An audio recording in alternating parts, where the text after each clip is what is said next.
আজ থেকে লিটার প্রতি 2 টাকা দাম কমলো পেট্রোল ডিজেলের। আজ থেকে গত কয়েকদিন আগে দেশের প্রধানমন্ত্রী নরেন্দ্র মোদী 100 টাকায় গ্যাসের দাম কমানো ঘোষণা করেন এবং তারপরই সেই দাম কমানোকে কেন্দ্র করে কটাক্ষ করতে ছাড়েনি একাধিক রাজনৈতিক মহল।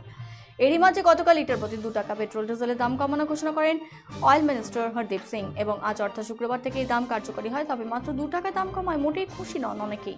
দাম আরও একটু বেশি কমলে ভালো হতো বলে মনে করছেন সাধারণ মানুষ।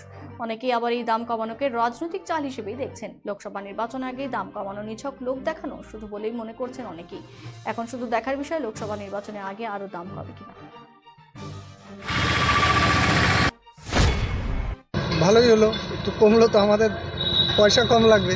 আর একটু বেশি কমলে কি ভালো হতো বলে মনে হয়? হ্যাঁ, সে তো 2 টাকা। সে তো কমলে ভালোই হয়। আচ্ছা, কিছু জায়গায় গ্যাসের দাম 100 টাকা কমেছে এবং এবার পেট্রোল ডিজেল 2 টাকা কমলো। তো লোকসভা নির্বাচনের আগে যে দাম কমানো কোথাও না কোথাও কি রাজনৈতিক ছাপ দেখছেন বলে মনে হয় আপনার? আমাদের কমলেই ভালো, যে রাজনীতি হোক আর ইসেই হোক। সুবিধা সুবিধা আছে,